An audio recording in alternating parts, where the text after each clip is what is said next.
dije, vamos a comenzar con el tema de utilización de los módulos de proteínas y aminoácidos en la nutrición clínica. Ustedes ya lo conocen, Hipócrates. ¿Qué les voy a hablar de él? Paciente débil con dieta restringida, muy peligroso en enfermedades agudas y crónicas. Y aquí funcionan muy bien las proteínas para tratar patologías agudas, como ustedes las han tratado, y obviamente pacientes que necesiten en enfermedades crónicas. Otro legado que él nos dejó, que si podríamos dar a cada individuo la cantidad correcta de nutrientes y ejercicio, ni muy poco ni demasiado. Acuérdense que en la nutrición es de dar los requerimientos que son. Por eso es que nosotros hablamos de requerimientos y hablamos de cantidades exactas. Todos sabemos que son las proteínas, son muy necesarias, vienen de la palabra proteus, que significa primera importancia, y son el componente estructural y funcional de todas las células corporales. Aquí tenemos en un sinnúmero de situaciones en las cuales los aminoácidos están involucrados. Miren, síntesis de proteínas estructurales, inmunocompetencia. ¿Por qué dar glutamina a un paciente que está inmunocomprometido, que tiene el intestino? Hablamos mucho que no solo en terapia intensiva, sino un paciente hospitalizado le protegemos el intestino. Hablamos de inmunonutrición, tenemos que hablar de las glutaminas. Son precursores de ácidos nucleicos. Hablamos de neurotransmisores, neuromoduladores, sustancias neuroexcitadoras. Entonces, las proteínas son muy importantes y por ende debemos de saber qué es lo que vamos a utilizar para dar un adecuado soporte nutricional especializado a nuestros pacientes. Ustedes ya lo conocen. Un carbono central, el grupo amino, carboxilo y el radical libre y el hidrógeno en la parte lateral es la estructura básica de las proteínas. Las estructuras químicas, esto no lo voy a dar a muy profundidad, todos ya saben lo que es un aminoácido, un dipéptido, tripéptido, ligopéptido, polipéptido, pero nosotros entender esto, cuándo dar una proteína o cuándo dar una fórmula hidrolizada o esencial, por eso debemos de manejar estos términos. Las proteínas son estructuras cuaternarias que primero fueron secuencias de aminoácidos, de ahí vienen las estructuras secundarias, terciarias y cuaternarias, y hacer un recordatorio muy brevemente de cuáles son los aminoácidos esenciales, cuáles son los aminoácidos no esenciales, la manera mnemotécnica de decirlo con 3 letras y con una letra que a veces nos vienen en la literatura y nosotros tenemos que conocerla, y posteriormente a esta clasificación se habló de los aminoácidos condicionalmente esenciales, que es lo que está dando el nuevo giro en la nutrición. En situaciones de sedentarias o en situaciones de no enfermedad, el cuerpo no necesita mayor cantidad de estos aminoácidos condicionalmente no esenciales. Condicionalmente esenciales. Entonces, ante esfuerzos musculares muy intensos, si vamos a necesitar una dosis extra de glutamina, ante la enfermedad o cuando tenemos el sistema inmune comprometido, necesitamos dosis extra de glutaminas en la dieta. Miren que nuestro cuerpo no sintetiza más de 20 a 50 gramos de glutamina y la dieta en general no va a poder cubrir esos requerimientos, por eso vamos a necesitar la suplementación.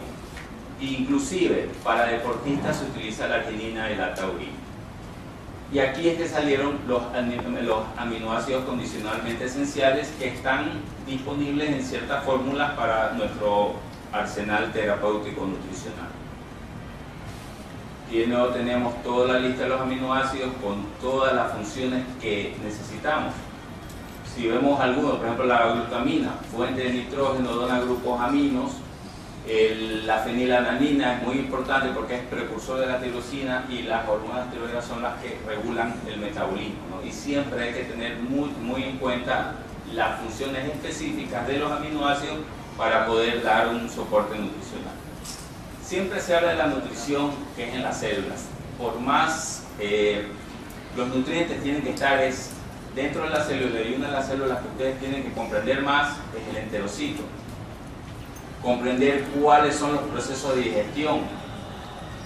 Hay dos sustancias bases para que podamos descomponer todos los tres principales macronutrientes, que son los jugos pancreáticos y las sales biliares. Los nutrientes, las proteínas, del 100%, casi el 92 al 93% se absorbe y solo menos del 10% al 8% sigue su trayecto hacia el exterior, ¿no? Es excretada. Para saber muy bien la fisiología, tenemos que saber que las proteínas generalmente se absorben en los primeros 100 centímetros del intestino delgado, especialmente en la parte del duodeno y yeyuno, ¿no? Todo el tracto digestivo tiene sus sitios específicos de absorción de nutrientes. Si nosotros damos una proteína, la proteína se va a demorar unas 2 horas por la etapa digestiva, ¿no? Entonces, tener en cuenta, si damos un módulo de aminoácidos, la fase digestiva, que es de 2 horas, va a ser más, en tiempo va a ser más corto, y la fase absortiva generalmente es de 4 a 6 horas post ingesta, ¿no? Recordar que para la parte de digestión, la digestión proteica comienza en el estómago. Gracias al pexinógeno que es activado por el ácido clorhídrico, el pexinógeno se convierte en pexina y ahí comienza la digestión de las proteínas. Después vamos a tener las carboxipeptidasas, que son secretadas por el páncreas, que va a actuar sobre los polipéptidos. Tenemos las trixinas, la quimiotripsina, las elastasas, y ya vamos a tener ya no una macromolécula, sino vamos a tener tripéptidos, dipéptidos, que posteriormente, gracias a las proteínas transportadoras del borde de cepillo del enterocito, van a ingresar a la célula para su posterior incorporación al sistema circulatorio. Porque tenemos las proteínas de la dieta. En boca no hay nada, solo en estómago, que ya les comenté. La parte del intestino delgado, ya tenemos la acción de las enzimas ya citadas, y tienen que pasar al enterocito para poder estar como aminoácidos libres en la circulación. Básicamente lo mismo, proteínas, péptidos grandes, pequeños péptidos. Nosotros podemos absorber aminoácidos y dipéptidos y tripéptidos, no más. Macromoléculas no podemos. Inclusive cuando un intestino está injuriado y entra la macromolécula entra por el enterocito, es que se producen las alergias. Cuando hay un síndrome de realimentación, siempre se trata de comenzar con una dieta muy sencilla y se trata de evitar dar proteínas, porque puede haber inclusive pacientes que no hayan reflejado algún tipo de alergia, volver a tener alergia, pero por daño de la mucosa intestinal. Aquí tenemos lo mismo, y en esta diapositiva solo vemos que inclusive hay síntesis de aminoácidos para que puedan pasar del enterocito a la circulación a la aorta y después al hígado. En aminoácidos libres casi el 90%, que es mayoritariamente, y como péptidos el 10%. Aquí solo vemos las proteínas transportadoras en el borde del cepillo del enterocito y en la base del enterocito, y estas proteínas, estos aminoácidos, que pueden ser aminoácidos simples o dipéptidos, ya van a formar lo que posteriormente les comentaré, que es el pool de aminoácidos. Si hacemos una composición corporal de un individuo promedio de 70 kilos, 11 kilos van a ser de proteínas. Y estos 11 kilos corresponderán al 15.7% del cuerpo, de la composición corporal de él. Y de ese 100% de las proteínas, el 43% es de músculo estriado. Piel y sangre tenemos 15% de proteínas, las vísceras 10% y otros órganos 32%. Lógicamente esto va a variar dependiendo del ciclo de la vida. A mayor edad vamos a tener la sarcopenia, vamos a tener menos músculo y la constitución física, no podemos compararnos contra atletas, ¿no? ¿Cuáles son las 4 proteínas corporales de mayor cantidad? La miosina, la actina, el colágeno y la hemoglobina. Y el colágeno, como ustedes conocen, es la proteína mayoritaria de nuestro cuerpo, ocupando no ocupando, sino siendo el 25% de todas las proteínas corporales totales. En un paciente desnutrido que ha perdido masa muscular, que ha perdido miosina, actina, el colágeno puede llegar a ser hasta el 50%, o sea, tanto es la catabolia muscular del paciente que su principal proteína ística va a ser el colágeno, o sea, lo que le queda a ese paciente. En hígado y en vísceras vamos a tener lo que se habla de que es la proteína lábil. La proteína lábil es lo que tienen esas vísceras en aminoácidos para poder realizar los procesos de homeostasis. Si es que el cuerpo requiere una proteína específica, puede sintetizar lo que necesita, y acordémonos que el hígado es el principal sintetizador de proteínas plasmáticas. Por eso un paciente con enfermedad hepática tiene las proteínas plasmáticas muy bajas. Ahí tenemos un ejemplo, un paciente de terapia intensiva del hospital en donde yo me encuentro. Miren la sarcopenia que tiene, una persona que tenía estuvo abandonada mucho tiempo, tenía un problema cerebral, y ella la dejaron en inanición prácticamente, y después comenzaron a alimentarla por vía parenteral y enteral. Este otro paciente ambulatorio, la pérdida de masa muscular es muy notoria. Miren, una úlcera de presión grado 4. Miren, mayoritariamente sus proteínas van a ser colágeno, porque ya la miosina y la actina se la ha consumido. Tenemos que saber también que nuestro cuerpo necesita los aminoácidos para poder sintetizar las proteínas, y los aminoácidos libres existen en proporciones muy bajas, ¿no? Y tenemos que saber qué es el pool de aminoácidos. El pool de aminoácidos es básicamente lo que las proteínas que nuestro cuerpo mejor dicho, los aminoácidos que nuestro cuerpo va a obtener de la proteína de la dieta. Y de esta proteína, de esta proteína y de estos aminoácidos que va a obtener, va a utilizarla para la síntesis de las proteínas que necesita. Como les comenté, la fenilalanina es muy importante para las hormonas tiroides. La glutamina y la alanina libre comprenden el 5% solo de la glutamina muscular, que es más importante, que tiene 10 a 15 gramos de nitrógeno. Y estos en pacientes injuriados, como los pacientes politraumatizados, recaen casi en un 50% de su valor. O sea, las proteínas de nuestra dieta, nosotros con un tracto gastrointestinal indemne obtenemos los aminoácidos. De estos aminoácidos más el rompimiento que también tiene, porque nuestro cuerpo también hace una reabsorción de proteínas. Todas las enzimas que son vertidas por nuestro tracto gastrointestinal, el intestino mismo las recicla.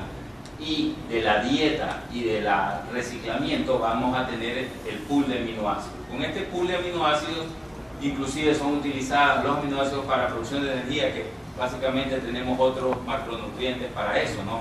Como la glucosa o los ácidos grasos. Síntesis de glucosa y ácidos grasos cuando son dados en exceso, y para formar componentes más importantes como las proteínas estructurales o proteínas transportadoras, o un sinnúmero de sustancias que son proteínas básicamente. Aquí básicamente lo mismo, la ingesta proteica. Miren que un paciente que ingiera 90 gramos de proteína más lo que recicla sería casi 150 gramos de proteína. Aquí tenemos las pérdidas que son fecales, urinarias y otro tipo de pérdidas por sudor, etc. Aquí ya lo nombramos. Y las proteínas van a ser muy importantes para lo que se llama la síntesis de nuevas células, no es nuevas células, ¿no?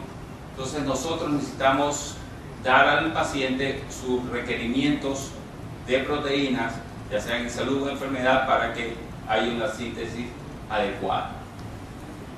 Toda nutrición, como siempre se habla, es en la célula. Los aminoácidos que están libres en el plasma, que son obtenidos de la dieta o del metabolismo tienen que pasar la membrana para que puedan ser sintetizadas, para que formen nuevas células, para que sean utilizadas por el metabolismo y nosotros dar una correcta cantidad de aminoácidos. La distribución de proteínas en el cuerpo, la pérdida de nitrógeno es continua. Eso tiene que ver mucho con la masa corporal y la tasa metabólica. Siempre es importante que el ingreso de un cuarto de las necesidades de aminoácidos esenciales significa que nuestro reciclamiento es tan bueno que solo con un cuarto de las necesidades nosotros podemos tener un pool de aminoácidos aceptable. Y en dietas libres de proteínas nosotros podemos reciclar hasta un 90%. O sea, el cuerpo humano tiene por eso esa capacidad. Ahora vamos a hablar un poco ya de lo que nos interesa, que es el soporte nutricional. Una frase, un concepto que siempre debemos de recordar, lo que es el concepto del padre de la nutrición de Latinoamérica, el doctor Pedro Escudero, que el concepto de nutrición es el resultado o resultante de funciones armónicas. Y funciones armónicas entendamos que el tracto digestivo tiene que funcionar armónicamente, y no solo el tracto digestivo, y solidariamente sí, para que mantengan la composición e integridad normal de la materia y conserven la vida. El concepto de soporte nutricional es dar un aporte necesario de los nutrientes, y ahí vamos a hablar de nutrición parenteral, de nutrición enteral o de la nutrición mixta, y este concepto de la nutrición artificial, el soporte nutricional, es cuando la dietoterapia o la ingesta del paciente no puede suplir los requerimientos del mismo. Miren que las guías Aspen hablan de que un paciente se puede beneficiar de un soporte nutricional especializado cuando no logre alcanzar sus requerimientos por un tiempo aproximado de 7 a 14 días. Por ejemplo, un paciente hospitalizado que de repente pasa mucho tiempo con NPO o pasa mucho tiempo con un cálculo dietético no acorde, si pasa un lapso de tiempo aproximadamente a 7 a 14 días, ya puede tener algún tipo de nutrición, y uno de las nutrición que más nos afecta, especialmente a los pacientes adultos o inclusive a los pacientes pediátricos, es la de nutrición proteica. Y hablando de proteínas, este artículo me gustó mucho porque habla de el acercamiento pragmático en la nutrición y en terapia intensiva referente a cuánta cantidad de calorías de proteínas tienen que darle a los pacientes. En nutrición y en muchas cosas de la vida, más no es mejor. Y miren que se habla de la cantidad de glúcidos, de aminoácidos y de grasas que se deben de dar en salud y en enfermedad. Hay límites inferiores. Por ejemplo, se habla de para carbohidratos, para 125 gramos para carbohidratos, 70 gramos para aminoácidos y 15 gramos para lípidos. Eso es lo mínimo. Y 70 gramos de aminoácidos es básicamente darle 1 gramo por kilo de peso para un adulto de 70 kilos. Pero si damos más, podemos causar daño, ¿no? Por eso es que hablan lo que es el peligro de pasarnos límite superior en aminoácidos es 150 gramos de aminoácidos. Acordémonos que nosotros también hablamos de lo que es la nutrición trófica, los pacientes que son cuyo intestino ha pasado algún tiempo de no recibir nutrientes y se les pone con goteo los nutrientes por vía enteral. El dar nutrientes de repente por nosotros querer cubrir los requerimientos o excedernos en requerimientos a veces, eso no es tan bueno. Esto es un axioma que todos los conocen, ¿no? Si el intestino funciona, úselo. Por ejemplo, este paciente, un cierre de colostomía. Un cierre de colostomía es volver a empacar un colon para que el paciente pueda hacer ese fecal por donde debería de hacerlo y no por una bolsa de colostomía. Y el cirujano me dice, porque le dé una nutrición parenteral y no tenía ninguna indicación ese paciente de recibir nutrición parenteral, si es que tiene su tracto gastrointestinal indemne. Indemne significa que su estómago estaba bien, que su páncreas estaba bien, su intestino delgado, que es la mayor capacidad absortiva, estaba bien. Solo era una reconexión de colon, pero a veces los cirujanos tienen ciertos otros criterios que piensan que la nutrición parenteral es la óptima, ¿no? Yo no estoy nada en contra de los cirujanos, porque hay cirujanos que hacen muy bien la nutrición. Pacientes que se ven beneficiados con un adecuado soporte proteico para cerrar heridas por segunda intención, pues hablaremos de eso. Este es un paciente que tuvo una fístula colocutánea post una apendicectomía. Se le infectó el ciego y llamaron a interconsulta de nutrición. ¿Por qué? Porque él sabía, el cirujano sabía que ese paciente, para que cierre esto, necesitaba un soporte nutricional y que vamos a utilizar proteínas dentro. Pacientes diabéticos que se ven beneficiados de un correcto aporte proteico. Entonces, esta va a ser la pregunta que vamos siempre a tener: ¿qué suplemento vamos a utilizar? Por eso comencé desde el aparato digestivo, porque ustedes tienen que conocer si es que está muy bien el tracto gastrointestinal para ver cuál vamos a utilizar. Entonces, cuando vamos a dar un nutriente prointegral, ¿quiénes son los pacientes que se benefician? Todo paciente que por cualquier razón no pueda, no deba o no quiera alimentarse de forma ordinaria, o pacientes que necesiten recuperarse de un estado de malnutrición. Ya hemos visto algunos casos.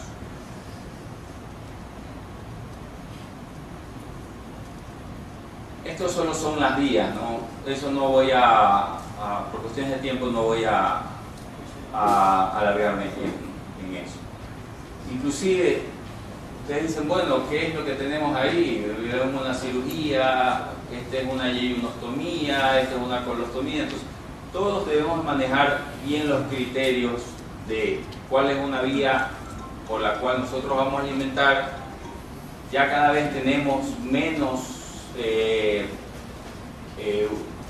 armas terapéuticas para tratar nutrientes, inclusive las sondas, se utilizan sondas de Foley para nutrir en vez de utilizar las sondas que son de nutrición, ¿no?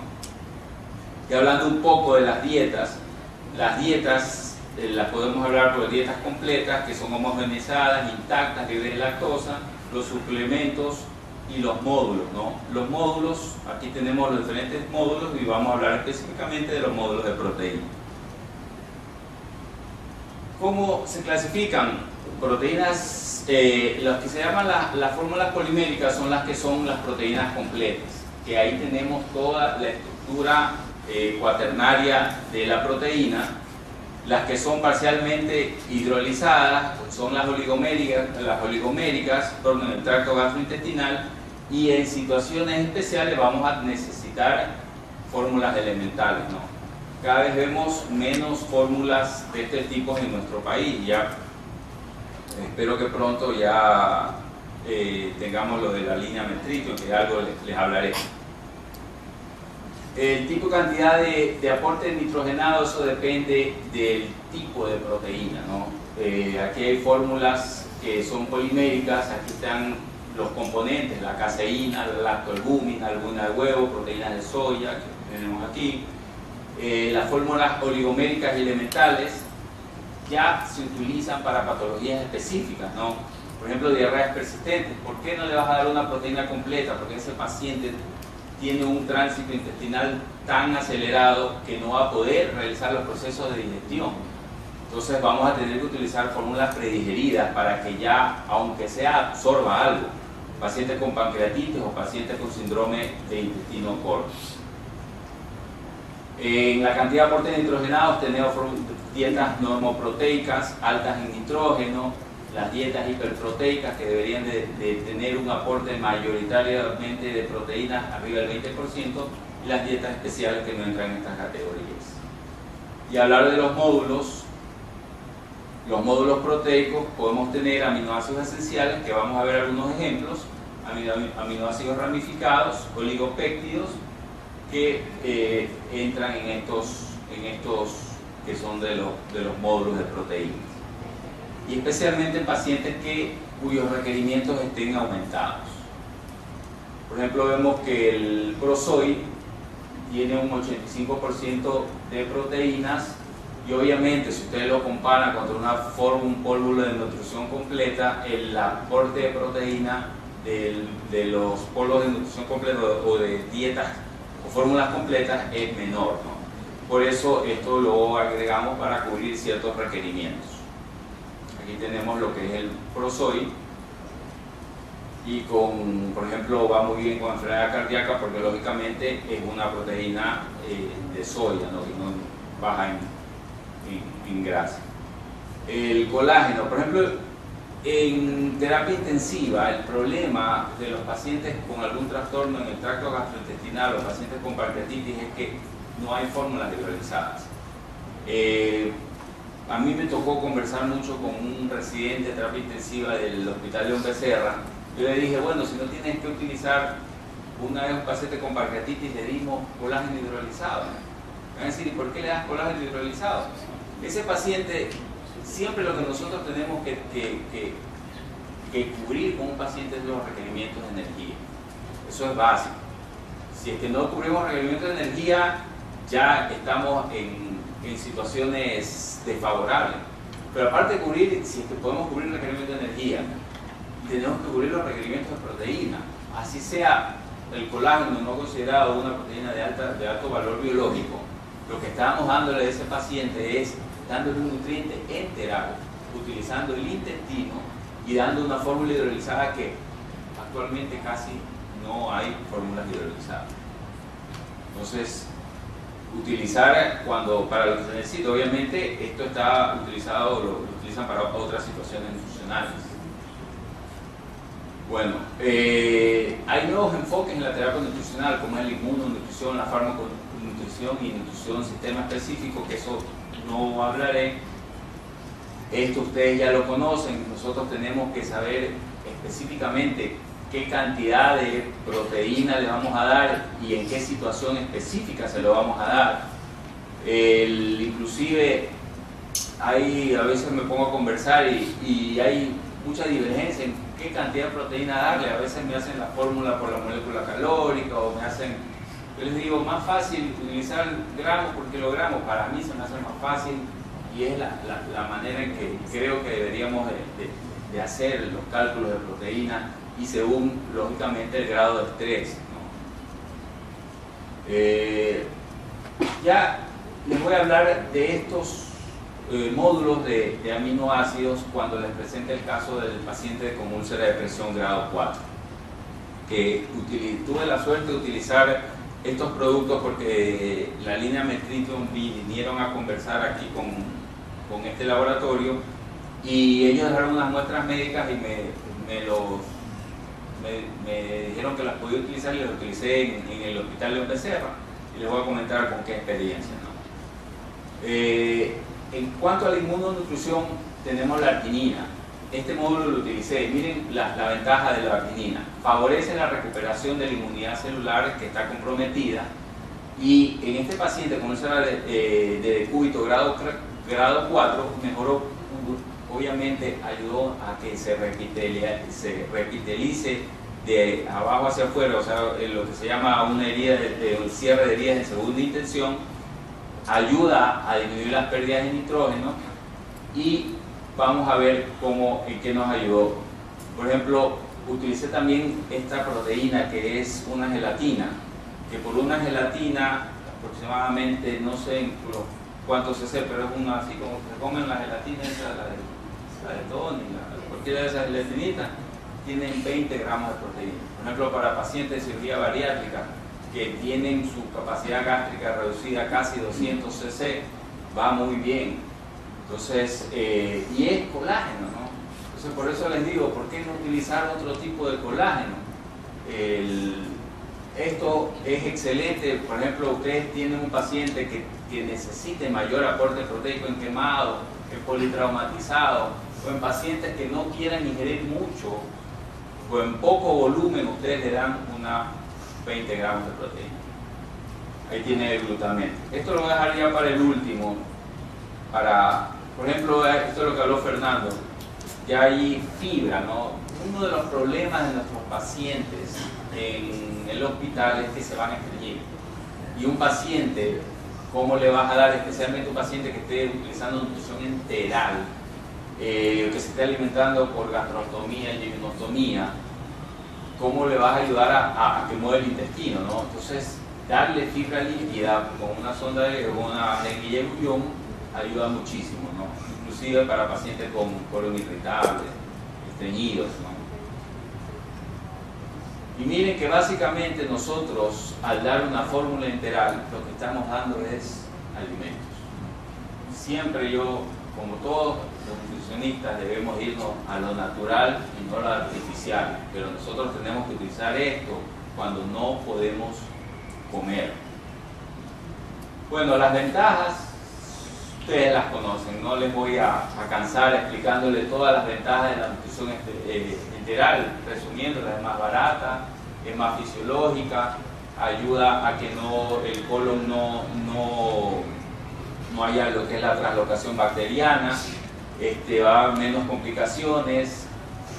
La actividad enzimática es muy importante. Por ejemplo, el páncreas, a veces a los médicos les gusta hacer el reposo intestinal, a veces en situaciones ni siquiera es necesario, ¿no? Vamos a ver, bueno, esto no les voy a hablar mucho, vamos a la parte del caso.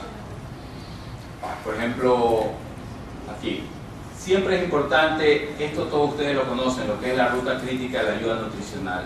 Un paciente lo evaluamos, siempre está la palabra que a nosotros nos encanta, a mí me encanta hablar de los requerimientos, que son las cantidades específicas que necesitamos. Seleccionamos la vía, damos lo que necesitamos, ya sea dietoterapia, enteral, parenteral o combinada, y monitorizamos. En el paciente que vamos a ver, es un paciente que estaba en estado catabólico y en un estado ya casi de... Se cita que un paciente que pierda el 40% del peso corporal es casi incompatible con la vida. Este señor no tuvo un peso de ingresos porque no lo quisieron pesar. Ya sabemos nuestros problemas en los hospitales que no pesan a los pacientes. Pero no es por eso, sino que ingresó por neuroinfección, un diagnóstico de neuroinfección. Entonces el paciente ingresó, no se podía parar.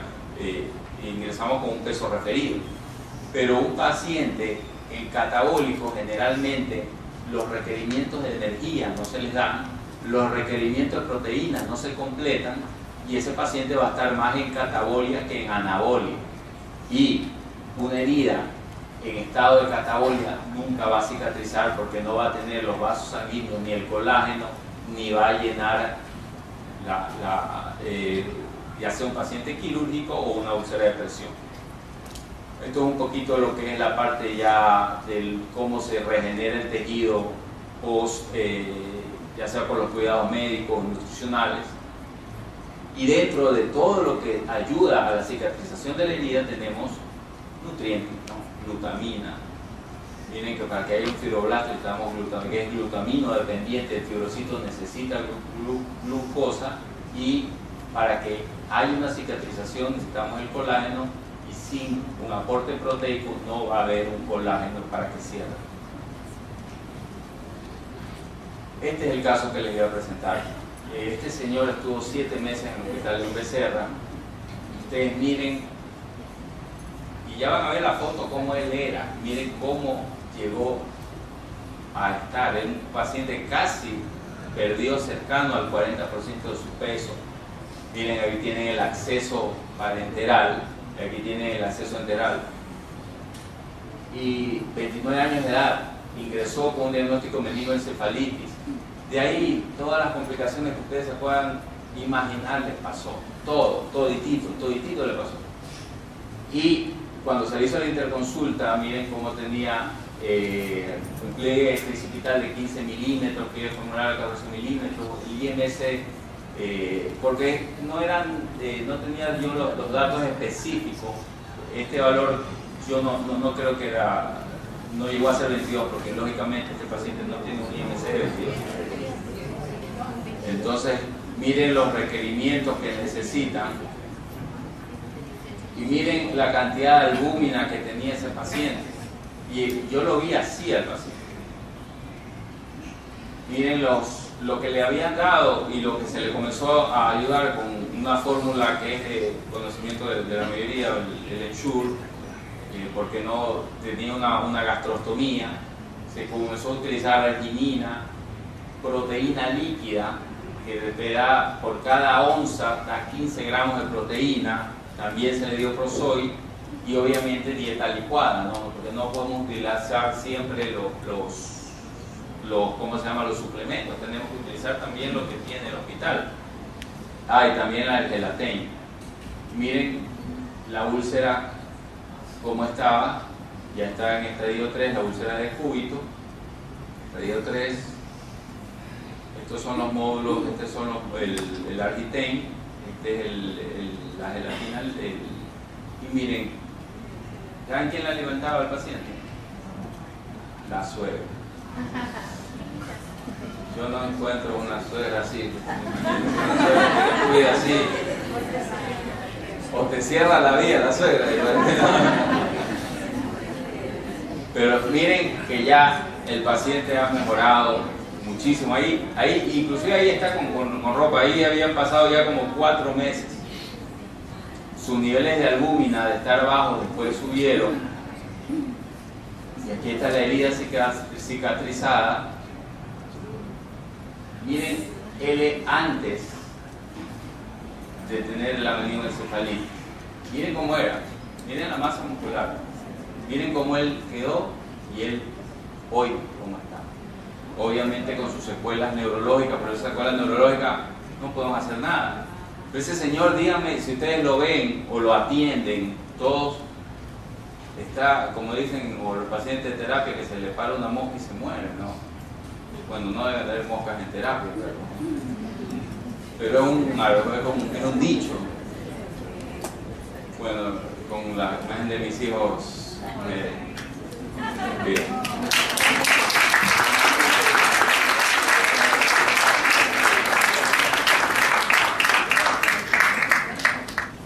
Para felicitar aquí al colega por su excelente intervención.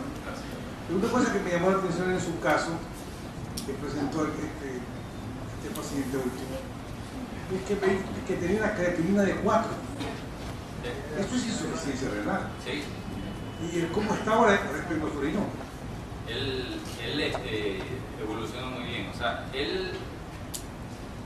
todos los datos, es que tuve que quitar mucha información del paciente porque tuve que adaptar algunas charlas para hacer una charla compacta, ¿no?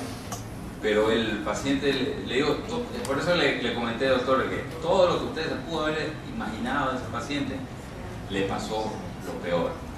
Estuvo a punto de perder los riñones, después se logró hacer la perfusión. El paciente está muy bien, está como usted lo vio, salió de una neumonía, salió de una pancreatitis, sin diálisis, sin nada. O sea, ese señor, es que todo lo que le pasó, él estuvo tan desnutrido y con unas proteínas tan bajas y con un cálculo muy inadecuado que ¿cómo es que? No se explica cómo esos riñones pudieron salvarse con esa cantidad de creatina. Bueno, me permito felicitar al señor conferencista y al mismo tiempo ¿qué tipo de evaluación debe de hacerse en los pacientes con problemas hepáticos, es decir, con problemas de cirrosis y su relación con la administración de proteínas?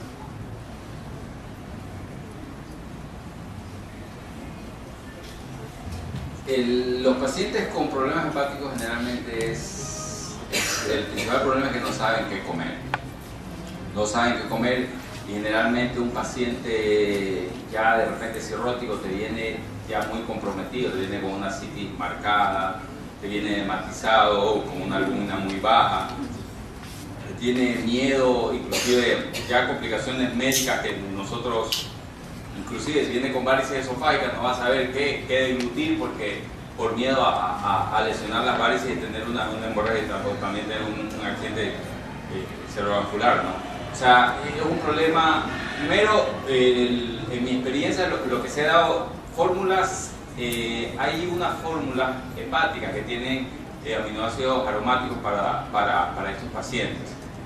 En nuestro país todavía no llegan. En esta línea, en teoría, ellos tienen, no digo que ya las vayan a traer, porque eso dependerá de ellos. Pero siempre dar las proteínas, generalmente lo que necesitan, 0.8 o 1, dependiendo también del nivel de albúmina.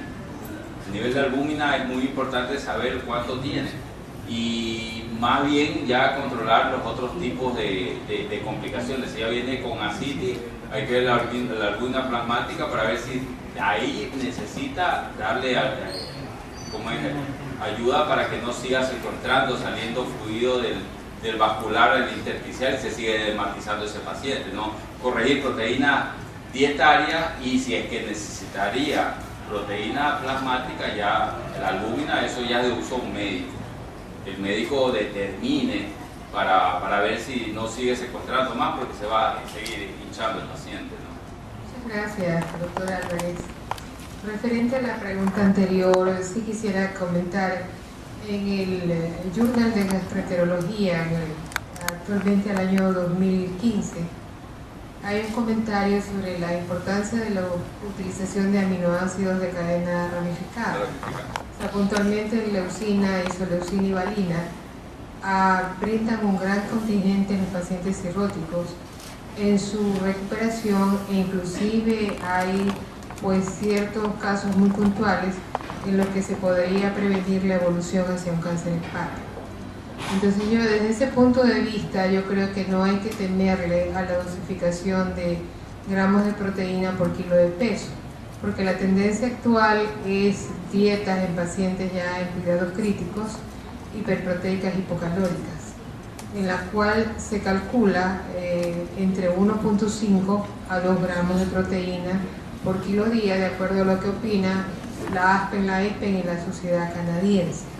Entonces es cuestión, pues ya es el test y maneje de cada día en cuidado crítico, en los cuales se debe de considerar como primera prioridad para recuperar y salvar la vida del paciente en los módulos proteicos.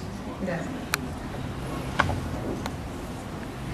Esta línea tiene el Epament, que es un módulo de proteínas para pacientes hepáticos. Mi comentario va en relación, Ludwig, a la importancia de la albúmina. Creo que todos deberíamos tener muy presente de que la albúmina baja es un marcador de morbimortalidad muy fuerte. Y ese mensaje creo que también debe desprenderse en todas las especialidades. Y en lo que a mí respecta, que soy nefrólogo, el uso de la albúmina como un marcador es sumamente importante. Y el hecho de poder utilizar módulos de proteínas, en este caso, por ejemplo, de lo que comentaste de acerca de módulos de proteínas de soya, es importante conocer que el uso en pacientes renales permite, si bien es cierto, la dieta del paciente renal, contrariamente a lo que se comenta, de que tienes que enriquecer en algunos pacientes 1.5 o 2, el paciente renal a veces necesita de 0,6 a 0,8 gramos por kilo de peso.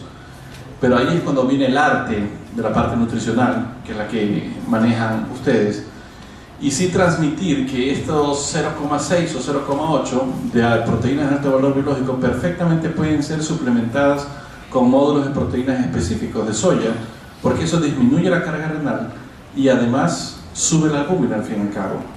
En muchos estudios a nivel nefrológico, albúmina debajo de 3,5 ya es un marcador de mortalidad.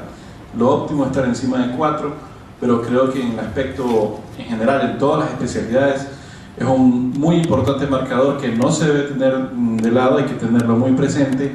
Y a su vez, la aportación de módulos de proteínas a pacientes de elevada complejidad, como un paciente renal, que siempre es de elevada complejidad, hipertenso, diabético, hiperuricémico, etc. Estos módulos que has hablado perfectamente se adecúan para las necesidades complejas de un paciente complejo como el paciente renal.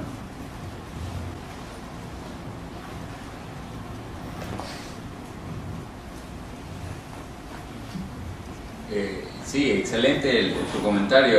La albúmina es un marcador, es un predictor del paciente, no solo el paciente renal, es un paciente con HIV o una albúmina baja, es un marcador muy malo, de un pronóstico muy malo, un paciente quirúrgico.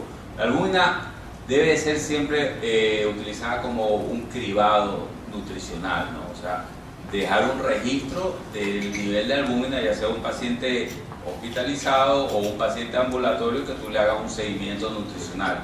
Y el comentario es muy bueno. No sé si tienen otra pregunta. ¿Alguna otra pregunta más? ¿Todavía hay tiempo? En todo caso, doctor, le agradecemos mucho el haber impartido parte de su experiencia y conocimientos en esta magnífica conferencia. Creo que debemos proporcionarle un nuevo aplauso al doctor.